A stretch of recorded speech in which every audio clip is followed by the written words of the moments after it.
5-game win streak has commenced, which a lot of us. Well, I'll say I expected them to go on a streak. I don't know if I was expecting 5, and I'll take it. But a lot of expected us to go on a streak, looking at the schedule. Um, and we were in first place. Are we still the team to beat at this current state? And I'll start with you, Sutton.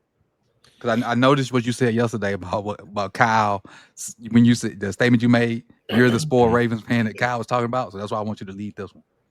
Oh yeah, I mean, I definitely am. I totally will take on that role as being the spoiled Ravens fan because and it's not even necessarily me being spoiled, right? It's just more so me holding this team accountable, right? Like I'm sure, like you've all had people in your lives who like yeah, they're doing okay, but you just want better for them, right? Mm-hmm. So as of right now, I don't think that the Ravens are the team to beat. I feel like a lot of their success is fool's gold success. And Lamar kind of talked about it today. He was like, yeah, I mean, like, I agree with Ronnie Stanley. Like, we're playing well. Yes, we're winning games, and that's great. But, like, what happens when you play one of these high-octane offenses, right? And they could punch back, unlike the Vikings, unlike the Jets, unlike the Browns or the Dolphins, right? A team that can actually punch back, a playoff team. Mm-hmm. What is this team going to look like then? So I'm kind of, like, curbing my expectations, curbing my enthusiasm a little bit. But I am thankful in the spirit of Thanksgiving. I am thankful for this 5-game win streak and finally being over 500. Jose? Yeah, I agree with Sutton. It's a little fool's gold just by the the caliber of team that we're playing, but knowing how Harbaugh is, watching him over these years, knowing that he coaches down to the level of competition, I'm still glad that we're getting these wins, and we jump back into first place. Like that's not something to just write off, even against bad teams. Because if you're a really bad team, you don't go on this win streak. So there is some sign of life for the defense. I think we needed this string of bad teams to play to get our confidence going because the talent is there. It's just about trusting what they see out there. So I'm happy about that. But we'll see. The team to beat, I don't think we're not that in the AFC. I don't think any team in the AFC is a team to beat. Mm-hmm. But I will say we are the team to beat in the AFC North for sure. Got it. And Chris? Yeah, well, is the question for the AFC or the AFC North? AFC North. AFC North. So AFC North, yeah, I think the Ravens are the team to beat because I just think the other teams are just fraudulent. When you look at the Steelers, it seems like every year we just know what's going to happen with the Steelers.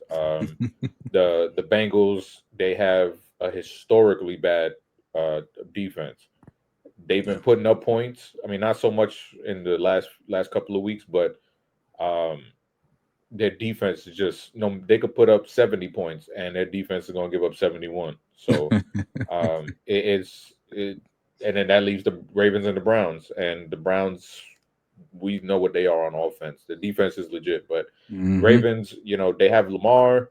Their defense is looking better.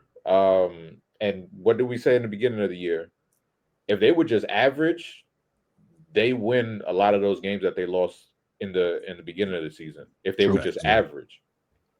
Right now, I believe that they've been playing above average right now against these, lower, quote unquote, lower level teams. But I think that they're an average defense, just when you look at the scape of the NFL. Now, the offense, they need to get it going. And it's a week-to-week league. Right. We can see this team catch fire.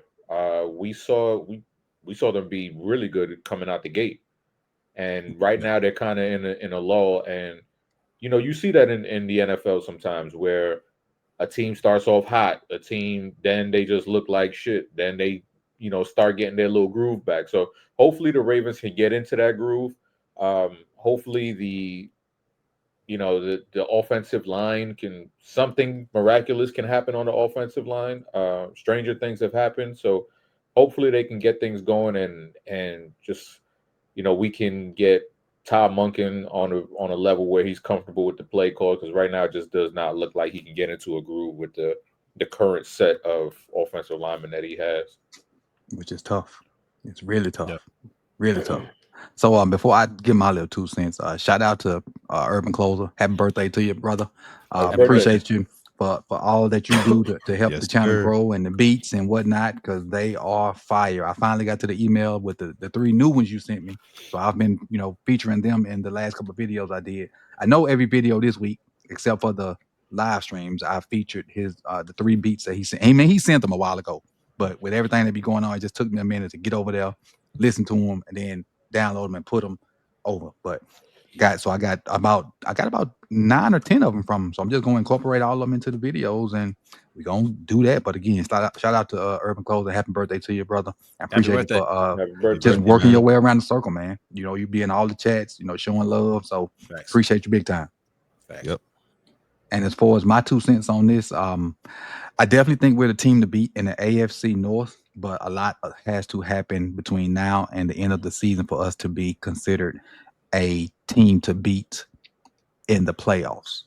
And honestly, well, I say a lot has to happen. No, one thing has to happen. The offensive line needs to jail in some kind of way. It's too many busts from too many different people. So if it was just one person all the time, you could fix that problem, replacing that guy. But it's like looking at it, it's not one person all the time. And sometimes it ain't even the O line; it's the skill people, like the little toss to Derrick, not the toss, outside zone Derrick Henry. Normally Bateman cracks down on the outside guy. Well, Bateman wasn't playing, so D Hop ain't really know who to block. He left an unblocked man come through, and Derrick got tackled for no gain. So it's a bunch of different things along that line they need to get situated. But I've come to the conclusion, and I think maybe some of you guys have already been there, that is Warhawk. There's I've like, and Coach DC, has been on Warhawk for a minute, and I wasn't really on it, but just seeing the way that they're playing, and like they all make the same mistakes. Like it's like he trying to teach it one way, and everybody don't learn the same way. So to be a good teacher, you got to be to be a good coach, you got to be a good teacher. And I feel like Coach, he's just trying to teach it one way. You said something. I noticed when you break down these games, how they block and how it just looks awkward. How they they're putting their hands on the outside and not getting inside leverage, and we gonna I'm gonna help you. We're gonna do some research and see if other teams are being taught the same thing, because I feel like that's a Warhop thing. That's not a NFL thing, right? That's kind of why I'm at the conclusion I was at, because I didn't want to blame him at first. I didn't, but because they do it. They do this hugging with so much conviction. Like that's what they're supposed to do. Like I totally agree with you, Jose. Go ahead, Coach. I'm sorry. No, I was just saying, like, and just simple. Hold on, we about to do. Get a little demo. Okay. All right. So coming off, your hands need to be here. Your thumbs up, hands inside on the breastplate, and then you can work. And if you get your hands inside, you can actually hold. Yes. And you get your thumbs up, you get your hands on the breastplate, and they try to get away from you. You can hold. When they doing this, look at all this exposed. And if the defender just shoots his hands at you, now there's nothing you can do. Because remember in the preseason when Falele got rolled over, hands outside. I think it happened to Ben Cleveland. It happened to Carson Vincent, and if I'm not mistaken, it happened to Rosengarten, all within the first month of the season. Because the first month of the season, I remember saying, like, pinning them, hug your girlfriend, because that's what they was doing, hugging your girlfriend all the time, hands outside. And you can't. NFL guys, they lift weights for real. You can't win like that. Even the smallest guys will, like, you do that to Fub, I bet your Fub will roll you over.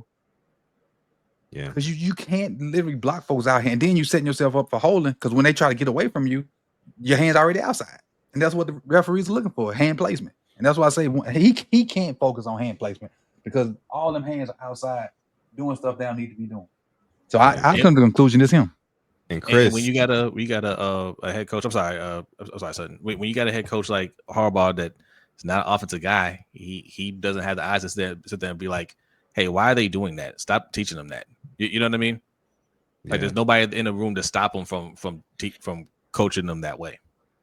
That's true. That's true. You should have a second opinion. You would think that would come from the head coach, who the buck is supposed to stop with him. But I was going to say, Chris, you know what I'm saying? We talking about getting this leverage inside or outside. You know what I'm saying? You would know this better than anybody else here. Straight punches beat looping punches every time, right? You know what I'm saying? So you got to get that punch, like you said, right into that breastplate, right into those numbers, and drive through them. So, I mean, we all kind of preaching the same things right now, but I'm glad it's not just me who saw that on tape. So does he have like an assistant? Because I know most of them position Isn't- guys have an assistant, and his might assistant be his son. must be a yes man. It might be his son. Really? Might It be. might be. Hold on. His I would say his assistant must be probably got to be a yes man. Because he was Joe D's assistant before he passed, right? He No, just got I don't think elevated. he was right? there. No, they brought him in after. No, he They brought him in wasn't there at after? all. Okay, Yeah. gotcha. Yeah, it's his son. That makes sense. Of course it is. What he gonna tell him? Right. His son gonna teach the same Oh thing. wait, no, I'm sorry. Sorry, I can't read. I'm sorry. No. It's Travell Wharton, Yeah, former Panthers offensive lineman. Yep. Okay. I remember him. Okay. Pretty young, only 44. Great question right here. Somebody says, who isn't a yes man on the staff? You're right. Maybe Monken. And I think he might be the only one. Mm-hmm. He might be the only Travell one. Wharton only been coaching for. I know Wharton because he was playing not too long ago. He's only been coaching for a couple years. Yeah, he's young, 44 years old.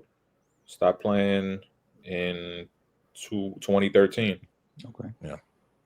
That's at 12 years. So he 12 years is enough to get your foot established. Shit, I mean, He probably wasn't coaching as soon as he finished though. Yeah. he might have to suit up. Which is wild. Let's dive into this